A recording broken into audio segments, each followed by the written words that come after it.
They ain't leaving. They ain't freaking leaving. Welcome into the channel. I'm Cody Stoots. Let's talk some Texans.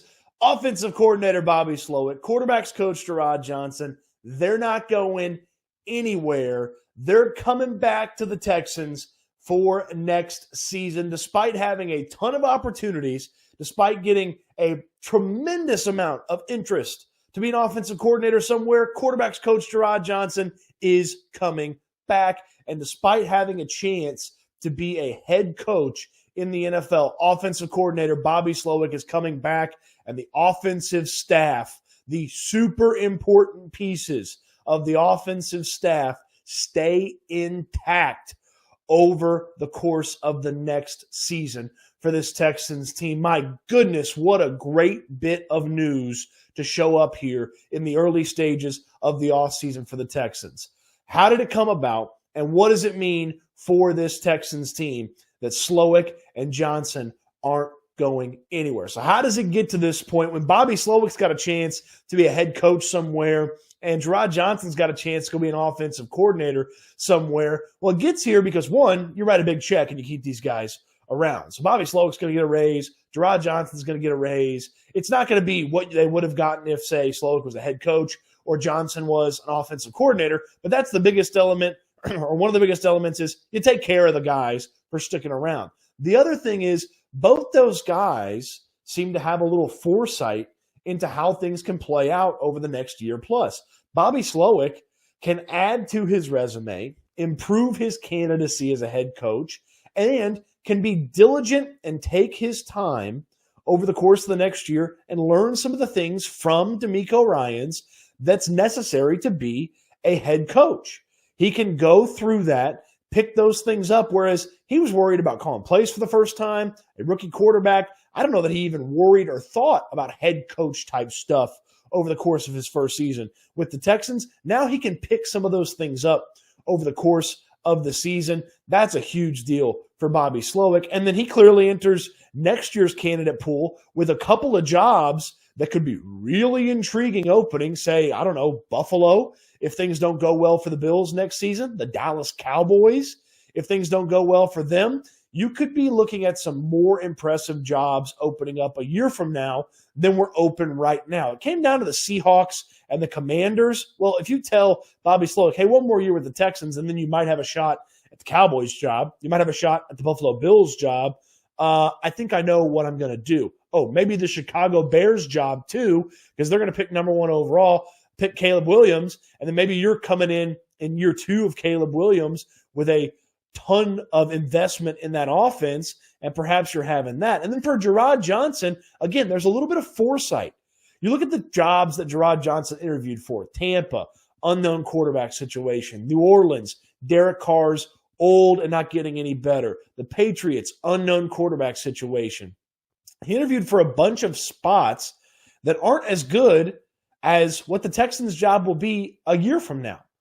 A year from now, Bobby Slowik leaves to go be a head coach, and then it's a pretty clear adjustment for the Texans to just move Jerrod Johnson from quarterback coach up to offensive coordinator. And again, just like Bobby Slowik, he gets to take some of the cues and notes over the course of the season from Slowik on how he calls plays, tempo management, when to go to this player or this play, and how C.J. Stroud handles that.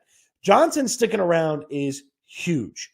And we know he has a relationship with C.J. Stroud. You look at the opportunities that you have. Yeah, there might be some cool offensive coordinator jobs pop up next year, or heck, even if he wanted to keep getting in the mix here this offseason, Johnson will have some opportunities, but why not go into year 3 of C.J. Stroud, have that connection built with the quarterback, and then be able to call plays for the first time in the NFL with C.J. Stroud, with Tank Dell, with hopefully Nico Collins at that point. Hopefully the offensive line is off and running at that point. I mean, it's a really intriguing opportunity and a really fun opportunity. And then if you're Jerrod Johnson, you do the same thing Bobby Slowik did. You call plays for a year. If it's awesome, take some interviews. If you like the job, you jump. If you don't like the job, you come back, and then you hit the candidate pool, an even better candidate a year later. Incredible job by the Texans to convince those guys to stick around, perhaps even have the succession plan for the offensive coordinator job in the works. And then great job by those two guys, Bobby Slowik and Jerrod Johnson, to have the foresight on how their situations could be even better a year from now. Even better. Now, sure, is it a risk? Yes, it's always a risk. But it's a risk worth taking to greatly improve the situation that they're going to be in.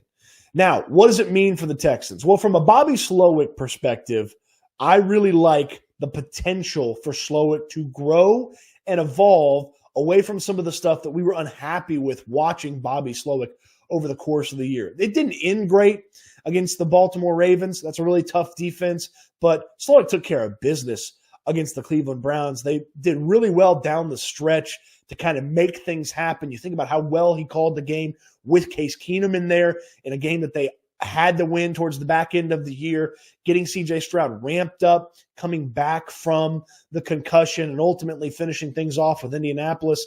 There's something to Bobby Slowik. I know people have been disappointed with him, and I know people are not super high on him. I believe in his growth because he was a much better offensive coordinator at the end of the year than when he started the year. And so you have an off season to assess yourself, talk to people that you trust. He talks to DeMeco Ryans. He talks to the rest of the offensive staff.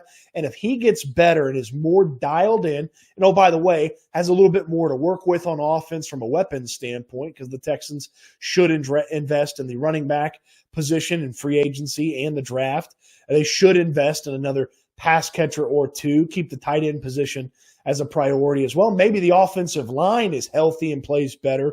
And then all of a sudden, Bobby Slowik and his job's going to be a whole lot easier. Oh, plus C.J. Stroud should get better next year too. So it's easy to see how Bobby Slowik improves as a play caller and how that helps out the Houston Texans to a very large degree in 2024. As far as Jerrod Johnson goes, along the same lines, he gets to fine-tune how he coaches C.J. Stroud, and Stroud clearly is impressed with what Johnson brings to the table. And if you remember, towards the end of the year, Stroud was asked about Jerrod Johnson, and he said that, paraphrasing here, Jerrod Johnson changed his life, helped instill confidence in him. It seems like it's the perfect type of coach-player relationship. And as that continues to grow this year as its quarterback-coach-player, it should maybe be next year offensive coordinator and quarterback as well. It's a really great succession plan, and I'm excited to see how Jerrod Johnson can help fine-tune some of those C.J. Stroud things. Because look, yes, C.J. Stroud got better over the course of the year, in part because he's a budding superstar in the National Football League.